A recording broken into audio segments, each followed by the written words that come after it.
Great pleasure to welcome Otter from UCLA to speak in the GEOTOP-A seminar on the magnitude of point cloud data. Yes, thank you very much, Katrin, for inviting me. Yes, for the introduction and for inviting me to give this talk. Today I will talk about the magnitude of point cloud data.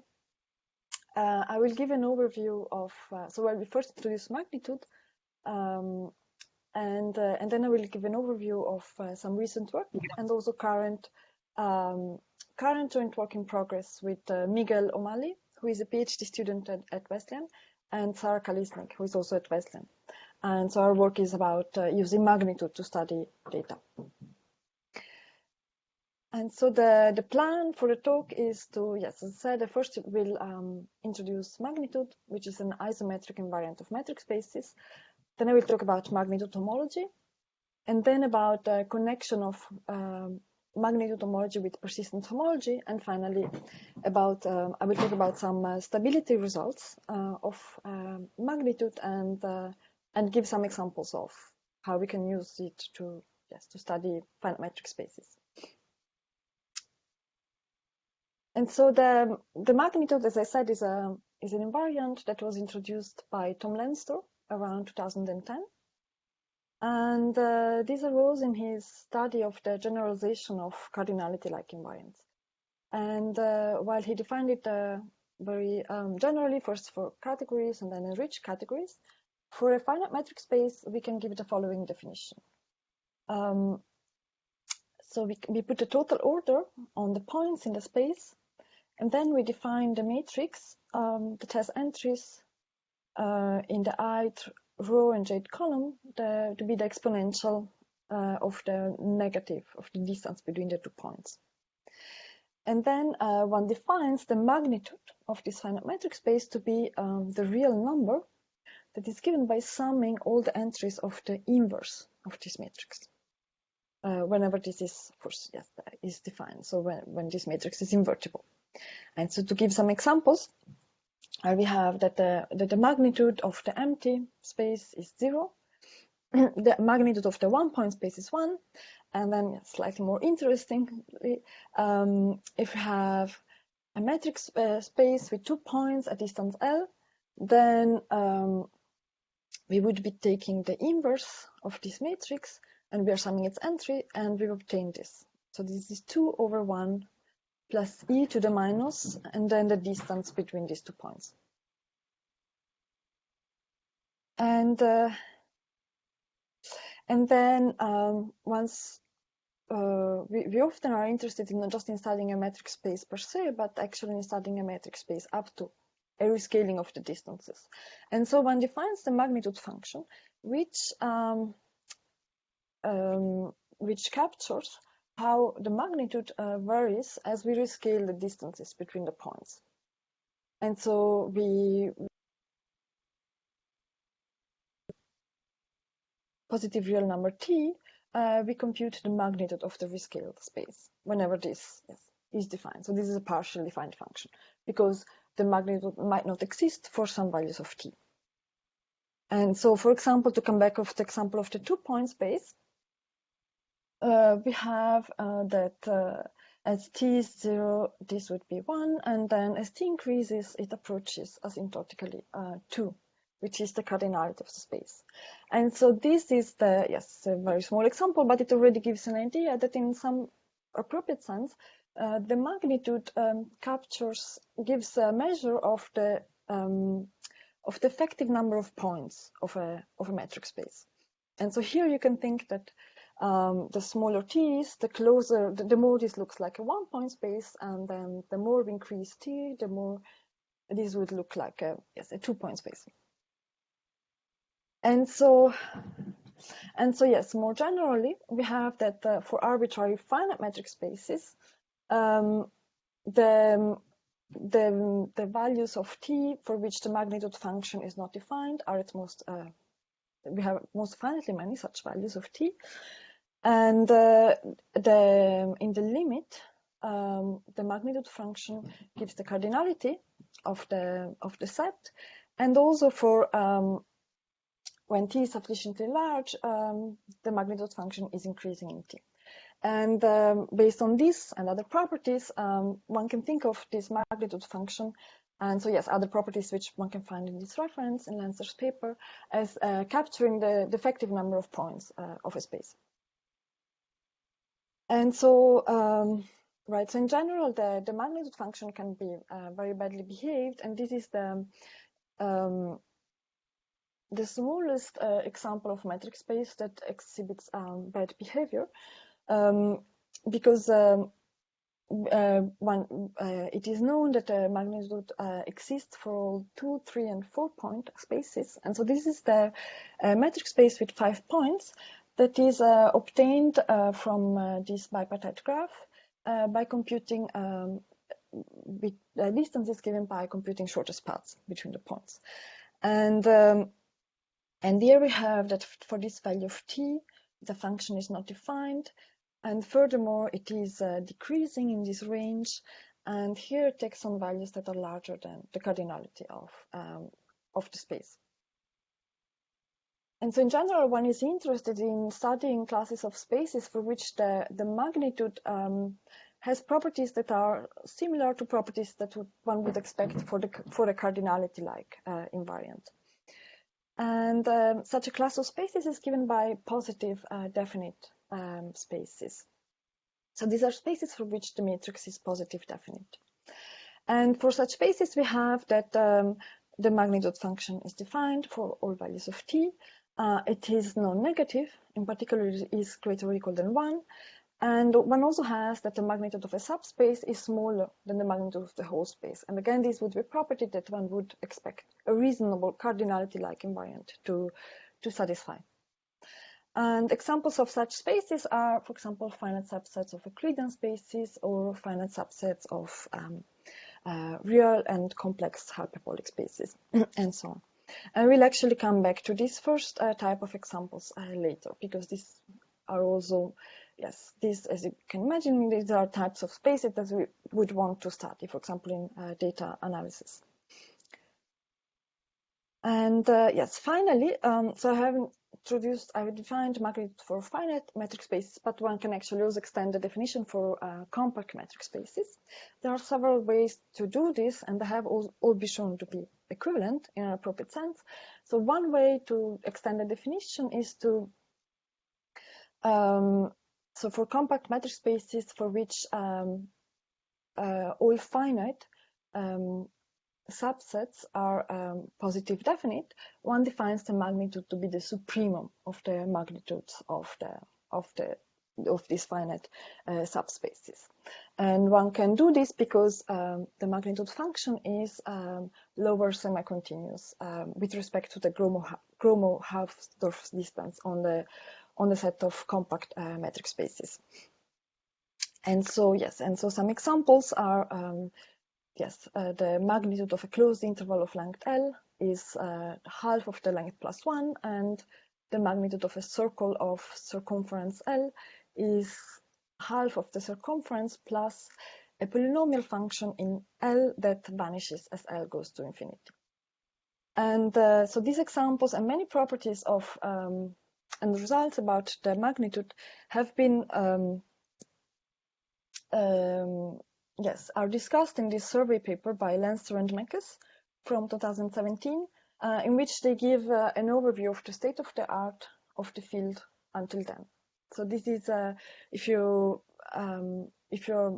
not familiar with magnitude, then I would recommend this as a first place to start studying the magnitude. Okay, so until now I talked about magnitude, and so next I want to talk about magnitude homology, which is a homology theory for metric spaces. And so, right, as I said, the magnitude is a cardinality-like invariant, and Lancer has shown that it generalizes the Euler characteristic of a topological space.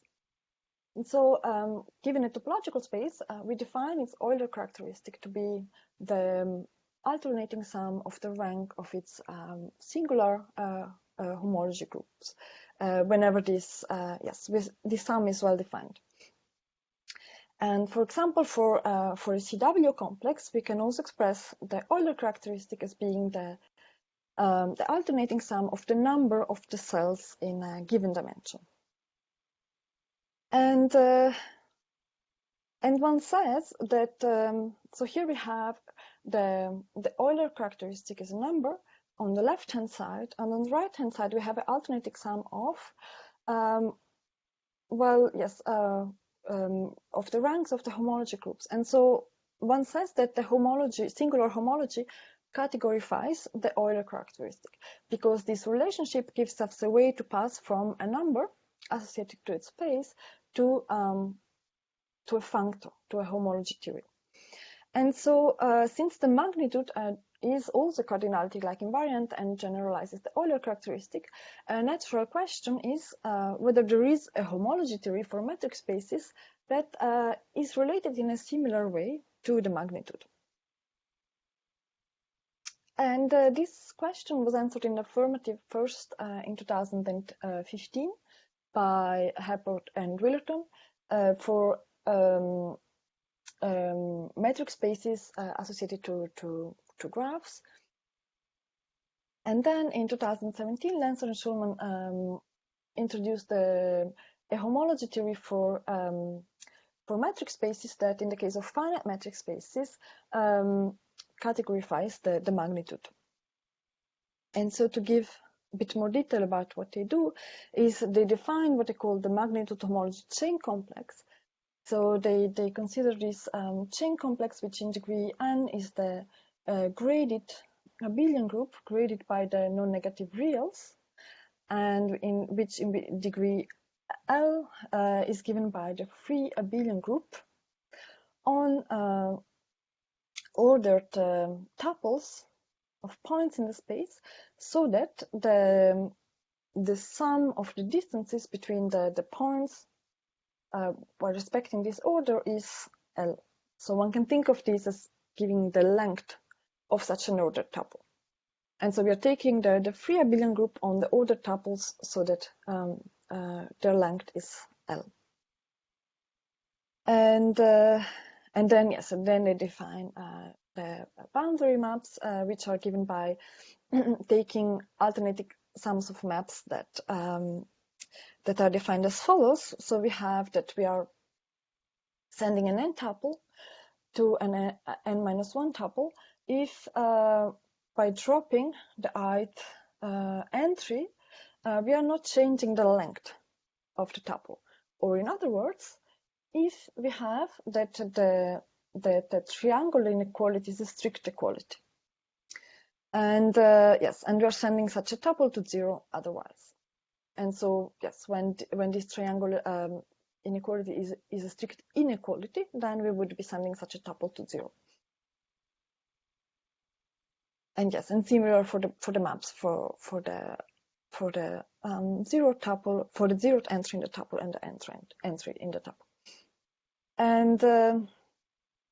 And then with this, they proved this theorem. So they proved that for finite quasi-pseudometric spaces, we have that the magnitude is related in such a way to the rank of these homology groups.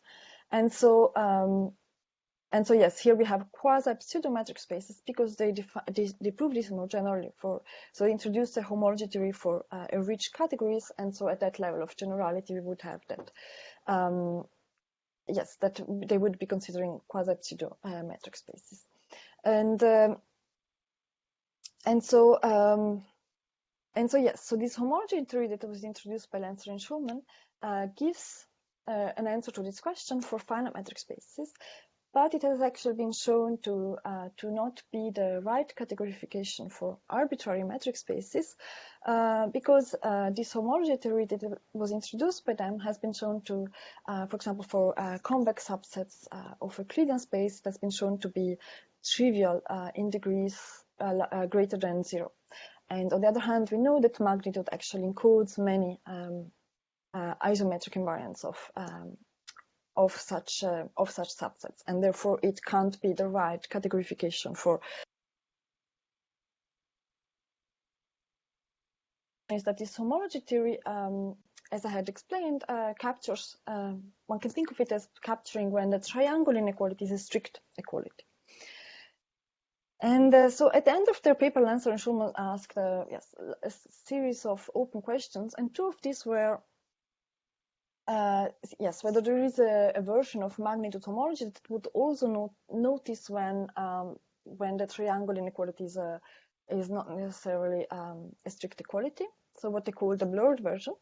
And the other question is whether there is a relationship between magnitude homology and persistent homology. And because that's somehow a feeling that one has when one sees talks about magnitude homology, and especially, at least for me, the example with the 2-point space, there is a feeling that there should be some way in which they're related. And so I gave, or at least my version of answers to these questions, and so I introduced the homology theory, which I call Burr magnitude homology, and which I showed is actually the persistent homology of a specific filtered simplicial set.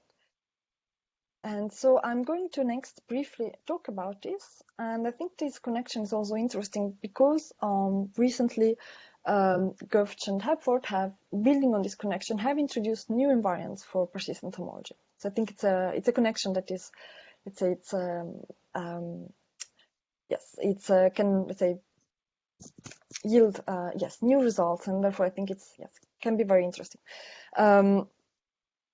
And so defining blurred magnitude homology in one slide, I would say that given a metric space, we can define its enriched nerve, and this is a filtered simplicial set in which we have the set of n simplices at level epsilon, be given by the order tuples, so that now the length of this order tuple is not strictly equal to epsilon as we had before, but actually smaller or equal than epsilon. And then blurred magnitude homology would be the persistent homology of this filtered simplicial set. And so and so next I want to convince you in a couple of slides why this is actually the right definition, in a sense. Why would this give an answer to those questions that were raised by Lancer and Schulman? And so in this setting, what we're interested in studying is we have given a metric space, and we're interested in studying functors that go from this poset category. So we have filtered simplicial sets, and then we have a functor that goes from simplicial sets to chain complexes of abelian groups, which is given by the composition of the functors. Well, one would be the functor that the free abelian group functor, and the other is a functor that sends a simplicial abelian group to the unnormalized chain complex. And so so it's just to explain this setting. And so in this setting, we would have that the p persistent homology of a metric space X with respect to a filtered simplicial set S associated to the metric space X would be simply the composition of the p-th homology of this p-th homology functor composed with this functor. And so examples of filtered simplicial sets that we will be interested in here are the enriched nerve that I had already talked about, and the Vietri-Rips simplicial set, which is a simplicial version of the Vietri-Rips complex, so in which we are taking order tuples of points so that the pairwise distances between the points are smaller or equal than epsilon. And then in this setting, we can now give an equivalent definition of magnitude homology. And so the details here are not that important, especially also if you don't, if you don't know about functors of coefficients that are supported at points. So for any non-negative real number epsilon, we take the functor that is z if at epsilon and 0 otherwise. And then we define this functor that goes from our poset to the category of chain complexes by taking the coend. And this is basically a tensor. You can think of it as being a tensor product. And so we are tensoring the chain complex associated to the enriched nerve with this functor of coefficients supported at points. And what we have is that this actually gives us back the magnitude homology chain complex, which was introduced by Lenzer and Schulman. And so why is this interesting? Well, this is interesting because it shows that in some sense, this magnitude homology is in some sense a degenerate homology theory, because it forgets the information that is given by inclusion maps, what actually in persistent homology, exactly what gives persistence, because we can obtain it by tensoring with functors that are only supported at points. And so we can modify this definition slightly, and we can instead consider functors of coefficients that are supported at intervals. And so we take now, so we define these functors, and we take a copy of the integers for all values for all numbers that are in between our interval, and 0 outside of this interval, and then we just take the identity maps. And then one can again take this tensor product, and now we have that this functor, which is obtained by tensoring on this functor supported at intervals, actually gives us back the chain complex associated to the enriched nerve. And so, in particular, if we take homology of these functors, we have that blurred magnitude homology. So if I give now this definition, is the persistent homology of the enriched nerve. And so, so this gives a blurred version of magnitude homology, and also, it shows that actually this blurred version is persistent homology of a very specific filtered simplicial set. And sorry, just drinking a bit of water. So one can also compare these different homology theories by considering their behavior in the categorical limit.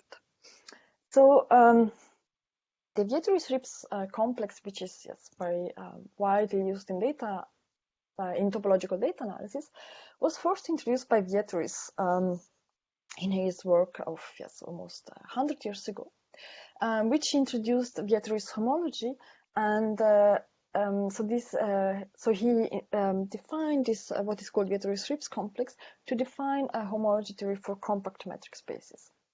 And the homology theory that he defined was, well, not in this language that I'm using now, but let's say translated to modern language, was given by taking the this Vietoris-Rips simplicial set associated to a metric space, and then taking the categorical limit, say as epsilon goes to 0, of the homology group that one obtains. And and we can do the similar thing for, we can also consider the categorical limits for so this would be the blurred magnitude homology, and we obtain that in the limit, this is isomorphic to Vietoris homology. On the other hand, if we take the limit of the ordinary magnitude homology, we obtain that this is actually 0. This is trivial.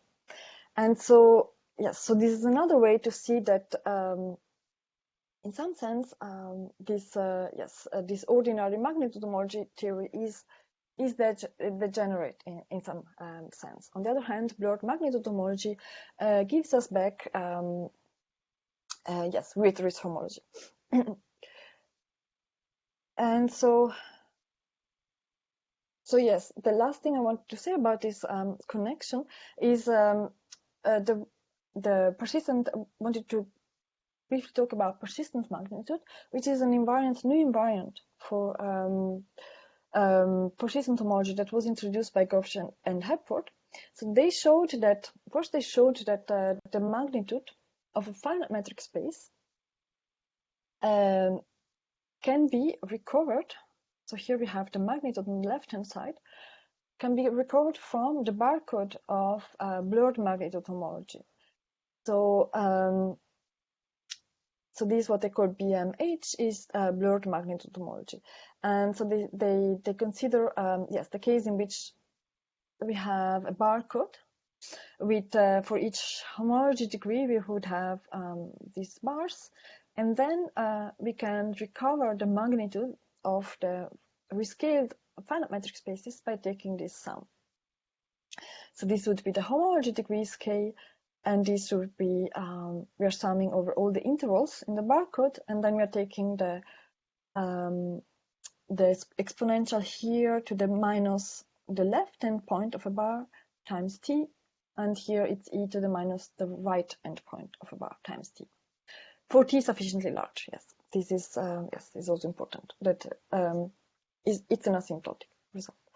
And based on this, they then, so this is related to the blurred magnitude homology. So on the choice of on using the enriched nerve, and they use this as motivation to then define what they call persistent magnitude.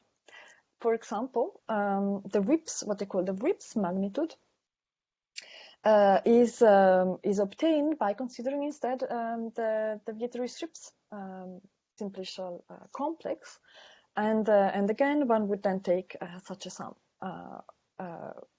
given by, yes, the left and right endpoints of the intervals in the barcode. And then they go on to study many properties of, especially of WIPS magnitude. And I think this is a very, yes, it's a very promising also direction that they are taking. And this paper is, I think it's very nicely written. I would definitely recommend to read this paper. And and so, yes, so in the last part of the talk, I want to talk about, let's say, some work in progress that I'm doing with Miguel O'Malley and Sarah Kalisnik on how we can use magnitude to study point cloud data. And so we know that we can use persistent homology to study data sets because it satisfies stability results. And so the first question, if you want to use magnitude to study data, is whether magnitude also satisfies certain stability results, or what types of stability results. And so, so the very first question would be to investigate the continuity of magnitude, or of the magnitude function. And so magnitude is known to be a lower semi-continuous with respect to the Gromov distance on the class of compact positive definite metric spaces. Well, it is not continuous in general, and so, for example, an example that is known, and this was given by Tom Leinster, is of the metric space which is associated to the following graph. And so here we have that if you're taking the limit as t equals to 0, then we would have that so we are considering the rescaled metric space, and we would obtain the 1-point space. And so we would want the magnitude to approach 1, but instead, as it discusses, it approaches 6/5. So it is not continuous. And so in a first step in studying such continuity questions in our work, we show that when the metric space is finite and of strictly negative type, so in particular, finite subsets of Euclidean space would satisfy these conditions, then the magnitude function is continuous for all non-negative real numbers. And so this is one of the stability results that we are proposing. And so next, I want to give an idea. Once one has such stability results, is what can we actually do with magnitude to study data. And so magnitude is related to the Minkowski dimension. So if you have a finite metric space, then one defines its covering number to be the minimum number of epsilon balls that are required to cover it. And then one defines the Minkowski dimension of the metric space as the limit of this covering number over the logarithm of 1 over epsilon when this limit exists. And Mekas showed that we can recover the Minkowski dimension of compact subsets of Euclidean space from the magnitude. And so by taking the logarithm of the magnitude of the rescale space divided by the logarithm of t as t goes to infinity. So this is, again, it's an asymptotic result. So most of the results about the properties of magnitude are actually, asymptotic results. And so so what we are doing at the moment is we are trying to investigate how we can, first of all, recover the Minkowski dimension of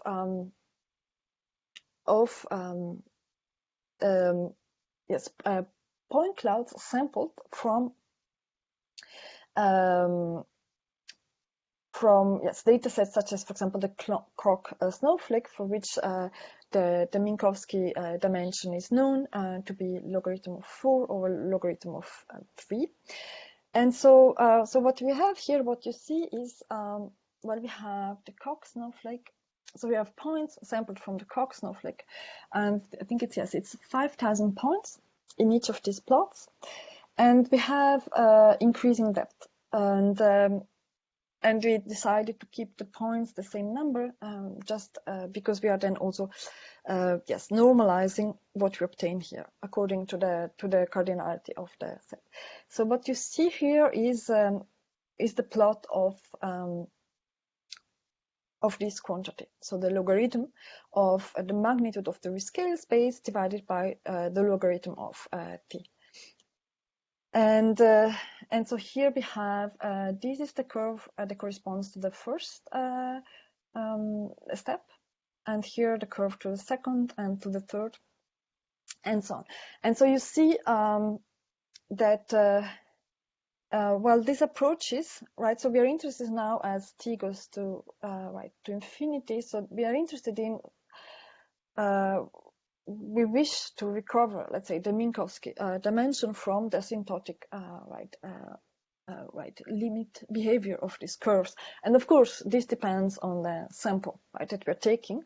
But what we have observed in our experiments is, first of all, one needs to have a good way to sample, and then the larger the sample, the better estimate we get. And we are running in some computational issues because we are actually to compute the magnitude, we need to compute distance matrices and then inverses, and we need to solve large systems of equations, and this gets computationally challenging when the sizes of the samples are too large.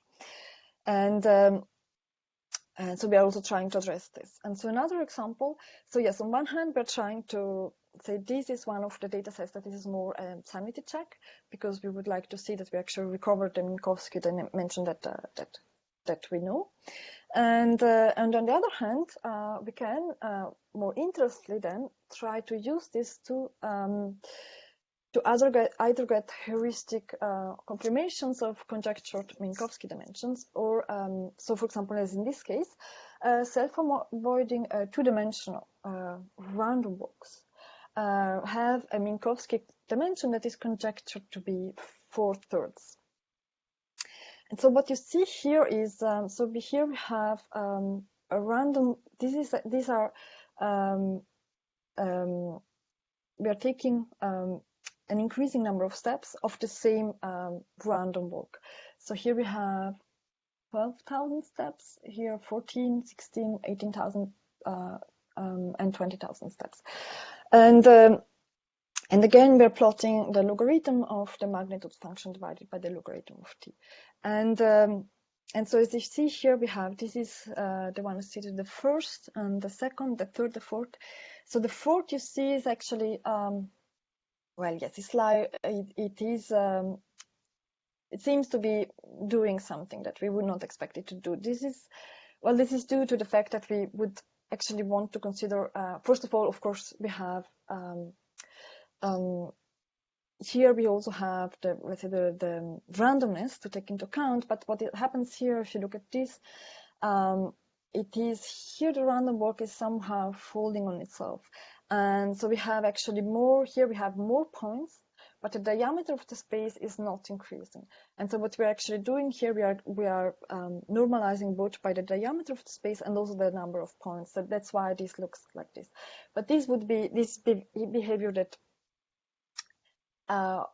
by considering a much longer walks and also, of course, several iterations should not be problematic in that sense. But also here, it looks like we can, let's say, with longer walks, we should be able to get a heuristic estimate of this conjecture through Minkowski dimension of 4/3 of self-avoiding random walks.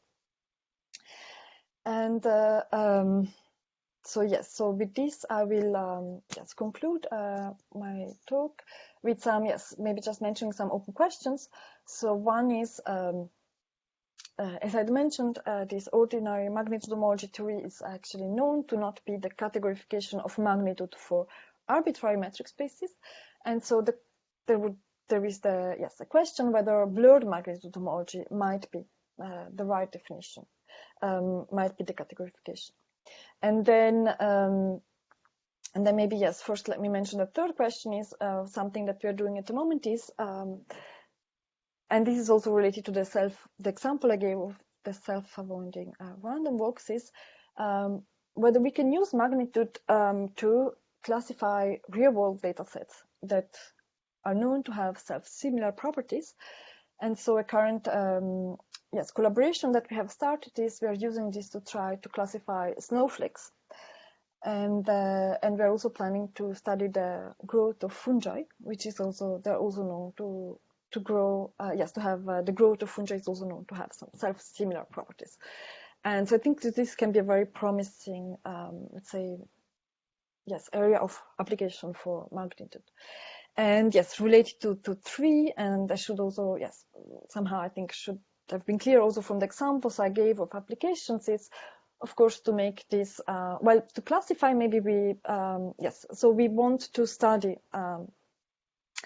more in depth, let's say, robustness of magnitude, and in particular, limit theorems for magnitudes, which might, depend on how we are sampling our finite set of points from our data sets, and so on. And so this is also a further line of investigation that we're planning to study. And with this, I conclude my talk.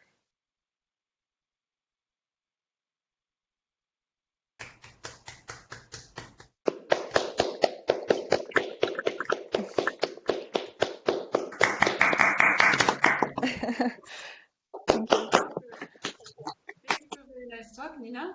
Does anybody have any questions they'd like to ask?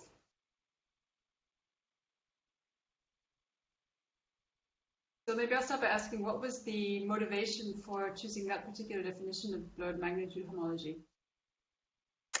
What was the definition? The motivation was actually given by the characterization of magnitude homology. By this, that actually we can describe magnitude homology using this, taking this coend, and then this, somehow I think this description, it just screams for trying to change the functor of coefficients to something that is not supported the points. That was the motivation in that sense. Or So that opens the door to playing with all sorts of functors of coefficients. Have you tried other ones? Other ones. Other replacements for A epsilon? I think at the time had tried, yes, others. When I realized that it was, if you take intervals, then we get. No, of course, one could try other ones. No, I have not tried all. I have not tried maybe in a systematic way all possible, yes, variations. Not all possible, but yeah. No. But yes, of course, one could try other ones. Of course, that's an interesting question per se. One might get other interesting homology theories. Yes, definitely. And do you see a way that this might open the door to doing like multi-persistence if you had instead your CNX was replaced by some functor that was defined on like a quadrant instead of the... Of course, this is also a question. Yes. Well, the question would then be whether one obtains dualizable objects, whether one can then associate some interesting invariants to, let's say, to the chain complexes that one obtains. Because that is also the question that sense for, yes, so yes, whether we can associate an Euler characteristic or what was then called magnitude to this blurred magnitude homology chain complexes. And the same question would then arise also for if we then extend this to multi-parameter persistence, whether we can do that. And of course, there one would need to have some, I think, finiteness assumptions, because otherwise, I think at that level of generality, that would not be possible. But yes, that's definitely, yes, an interesting direction to explore. Any more questions?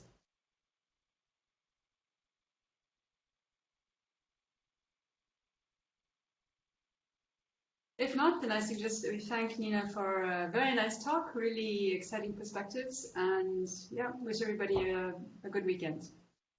Thank you very much.